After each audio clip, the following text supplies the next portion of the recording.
کے لیے چوہان صاحب یہ ہوا کیسے؟ ویسے پہلے یہ تو سمجھائیں۔ بسم اللہ الرحمن الرحیم۔ دیکھیں بنیادی طور پہ اس وقت دنیا کے اندر جو ہے وہ اس قسم کے کیسز ہر ملک اور ہر معاشرے کے اندر جو ہے یہ فوجریز اور یہ گوداریاں دیکھنے کو، سننے کو، رپورٹ ہونے کو مل رہی ہیں۔ امریکہ اور یورپ کے اندر بھی آپ کو اس میں اس قسم کے کیسز مل جاتے ہیں، لیکن جو سب سے امپورٹنٹ چیز اور حیران چیز ہے کہ پاکستان کے اندر ہر فوجری، ہر 420، ہر فراڈ، ہر فریب، ہر چیٹ کے پیچھے نواز شریف یا اس کے خاندان کا نام ہی کیوں ہوتا ہے؟ نہیں یہ تو اب چوہان صاحب یہ تو اب آپ ان کے اوپر نہ ڈالیں۔ نہیں پوری بات سن لینا، جی سنائیں۔ ابھی جو میری انویسٹیگیشن یا میری انفارمیشن ہے اس کے مطابق وہ نون لیگ کا کوئی جناب کارکن ہے جس نے لگوائی ہے، ٹھیک ہے نا جی۔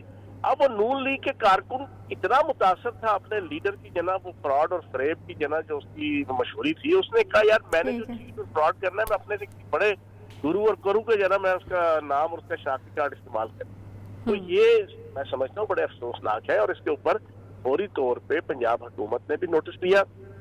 وزیر اعلیٰ پنجاب صدر اس نے جو بھی کیا چوہان صاحب محبت میں کیا، جس طرح سے کیا، 2 نمبری کی، لیکن یہ جو سسٹم ہے نا پنجاب کی ہیلتھ کا، اس کا پول کھل گیا۔ اب سارے سسٹم کی ایسی تیسی ہو گئی بھائی۔ اگر جی شروع میں آپ کو کہہ دیا آپ چلے جائیں، ابھی نیٹ پہ چلے جائیں، جا کے انویسٹیگیٹ کر لیں کیا دنیا کے کسی ملک کے اندر بھی ایسی کوئی ایکٹیویٹی نہیں ہو رہی۔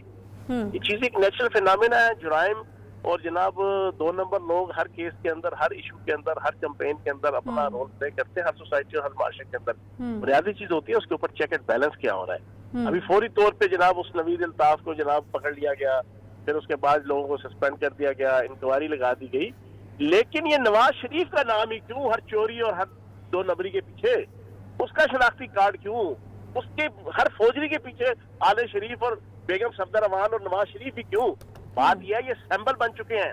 ایک ہوتا ہے سیمبل آف سالیڈیرٹی، ایک ہوتا ہے symbol of forgery, symbol of fraud. اچھا خبر یہ بھی آ رہی ہے چوہان صاحب کہ نوید الطاف جو ہے وہ یہاں پر ہے ہی نہیں، وہ باہر ہے کہیں۔ جی جو جدھر بھی ہے وہ نون لیگ کا، میری جو رپورٹ ہے مجھے ایک سینئر صحافی نے بتایا ہے ابھی کہ وہ کوئی نون لیگ کا کارکن ہے، اور اس نے کہا یار کسی فراڈ کرنا ہی ہے تو کسی فراڈیے کے نام پہ ہی کروں، ہے نا، چیٹ کرنا ہی ہے تو کسی چیٹر کے نام پہ کروں، دھوکہ دینا ہی ہے تو کسی دھوکے باز کے نام سے دوں۔ تو سپریم کورٹ سے نہیں، اگر وہ نون لیگ کا کارکن ہے تو پھر تو وہ ایسا نہیں سمجھتا ہوگا نا، آپ کی سوچ مختلف ہے۔ نہیں اس کی سوچ ہے نا۔ دیکھو بات یہ ہے کہ جب سپریم کورٹ کی طرف سے ٹیسٹیفائیڈ، ریکٹیفائیڈ، ویریفائیڈ، پیوریفائیڈ، سمپلیفائیڈ ڈکلیئر شدہ جو ہے نا ایک چور اور ایک جناب چیٹر اور ایک چلیں فیاض صاحب، یہ تو وہ روایتی آپ کے جملے اور کچھ تنقید ہے نا۔ مجھے یہ بتائے گا کہ اب اس سسٹم میں خرابی کو دور کیسے کرنا ہے، کیونکہ آپ کو بھی بہت اچھی طرح سے پتا ہے کہ اگر اس طرح کی چیزیں مزید سامنے آتی رہیں گی تو ہم یہ نہیں کر سکتے کہ ویسٹرن ممالک کا مثال دیکھیں ہم اپنی جان چھڑا لیں۔ ہمیں اپنا سسٹم خود ہی درست کرنا ہے، اور پاکستان آپ کو پتا ہے کہ کن مسائل کا شکار ہو جاتا ہے۔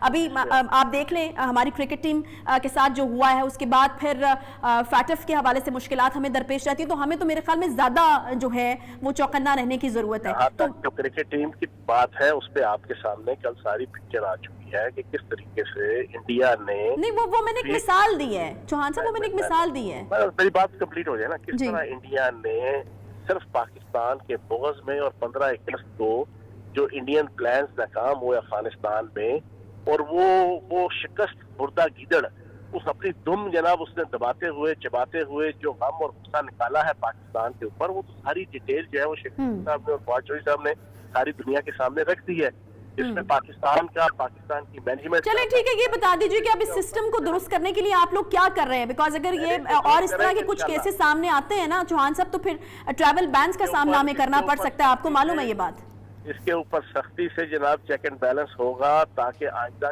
کسی بھی فراڈیے کو اس چیز کی جرات نہ ہو کہ وہ کسی اور فراڈیے کے نام کے اوپر جو ہے وہ پیغام رہے۔ صحیح جی، بہت شکریہ۔ ترجمان پنجاب حکومت فیاض الحسن چوہان صاحب ہمارے ساتھ موجود تھے، اپنی روایتی باتیں بھی انہوں نے کی، لیکن اچھی بات یہ ہے کہ اینڈ میں انہوں نے یہ بھی کہا کہ وہ سسٹم کو جو ہے وہ سیکیور کرنے کی اور بہتر کرنے کی کوشش کریں گے۔ یہ تمام مدعا مفتی صاحب ہم نے آپ کے سامنے رکھا ہے۔ یہ جو فیصلہ آج سپریم کورٹ کی طرف سے آیا ہے، اسلامی نظریاتی کونسل کس طرح سے دیکھتی ہے اسے؟ بسم اللہ الرحمن الرحیم۔ آپ کا بہت شکریہ کہ آپ نے اپنے پروگرام میں ہم مدعو کیا۔ وراثت، خواتین کی وراثت ہو یا دوسری وراثت ہو، اس کے بارے میں ایک اصولی بات سمجھ لینی چاہیے وراثت در حقیقت ایک ایسی ملکیت ہے جس کو شریعت میں اضطراری ملکیت کہا جاتا ہے. اضطراری ملکیت کا مطلب یہ ہے کہ یہ کوئی چاہے نہ چاہے اس کی ملکیت میں خود بخود وہ منتقل ہو جاتی ہے، وہ اس کا مالک بن جاتا ہے. اسلام وہ واحد مذہب ہے جس نے وراثت کو جاری کیا. وراثت دیگر مذاہب میں اس انداز سے نہیں تھی. اسلام نے وراثت کو نہ صرف جاری کیا بلکہ مرد اور عورت کے فرق کو ختم کیا، دونوں کو وراثت کا حصہ عطا کیا. تقسیم وراثت کا اصول رشتہ داریوں کے مختلف اصولوں پر نکلتا ہے. جس کی جس طرح کی رشتہ داری ہوگی اس انداز سے اس کو وراثت میں حصہ ملے گا. کسی شخص کو بھی وراثت میں سے محروم کرنا، چاہے وہ مرد ہو یا عورت ہو، یہ قرآن و سنت کی روح سے ناجائز اور حرام ہے، بلکہ ظلم کے زمرے میں آتا ہے. اس پر بہت سخت قسم کی احادیث بھی وارد ہیں. قرآن پاک کی اگر آیت کو ہم دیکھیں جو سورۃ النساء میں ہے، جس میں پہلے وراثت کے تمام احکامات بیان کیے گئے، مرد عورتوں کے حصے مقرر کیے گئے، آخر میں یہ کہا کہ تلک حدود اللہ، یہ اللہ کی حدیں ہیں، اور آخر میں یہ کہا کہ جو ان حدوں کی خلاف ورزی کرے گا، نافرمانی کرے گا، ان کے لیے آگ کا عذاب اللہ تعالیٰ نے تیار کر رکھا ہے. تو کسی صورت میں بھی وراثت کے اصول کو اور وراثت کے حکم اور حق کو ختم کرنا ناجائز اور حرام ہے. اب میں سپریم کورٹ کے موجودہ فیصلے کی طرف آتا ہوں. صحیح. اس فیصلے میں جو بنیادی مسئلہ ہے وہ سمجھنے کی ضرورت ہے، وہ لوگوں کو نہیں پتہ. بنیادی مسئلہ یہ ہے کہ اس شخص نے جس کی وراثت کا یہ کیس تھا، اپنی زندگی میں اپنے بیٹوں کو جائیداد منتقل کی، صحیح، بیٹیوں کو کچھ نہ دیا. یہ مسئلہ وراثت سے الگ ہے. اس کا حکم وراثت سے بھی زیادہ سخت ہے. اچھا. یہ شرعی طور پر ہبہ اور گفٹ ہے. ہبہ اور گفٹ کا شریعت میں حکم یہ ہے کہ اس میں مرد عورت کی کوئی تقسیم نہیں. جس طرح وراثت میں بیٹی کو بیٹے کے مقابلے میں آدھا ملتا ہے، گفٹ اور ہبہ میں یہ تقسیم بھی غلط ہے. گفٹ اور ہبہ کا شرعی حکم یہ ہے کہ اگر زندگی میں جائیداد دینی ہے یا کوئی گفٹ دینا ہے تو جتنا بیٹے کو دے رہا ہے اتنا ہی بیٹی کو دینا ضروری ہے. صحیح. ان میں اگر تقسیم کرے گا تو شریعت کی اصطلاح میں یہ ظلم ہے، ناانصافی ہے. اس پر ایک چھوٹا سا واقعہ حدیث کی روشنی میں آپ کے سامنے پیش کرتا ہوں. حضرت نعمان ابن بشیر رضی اللہ عنہ روایت کرتے ہیں اپنے والد کے حوالے سے کہ میرے والد نے مجھے اپنی جائیداد میں سے کچھ مال گفٹ کیا، ہبہ کیا.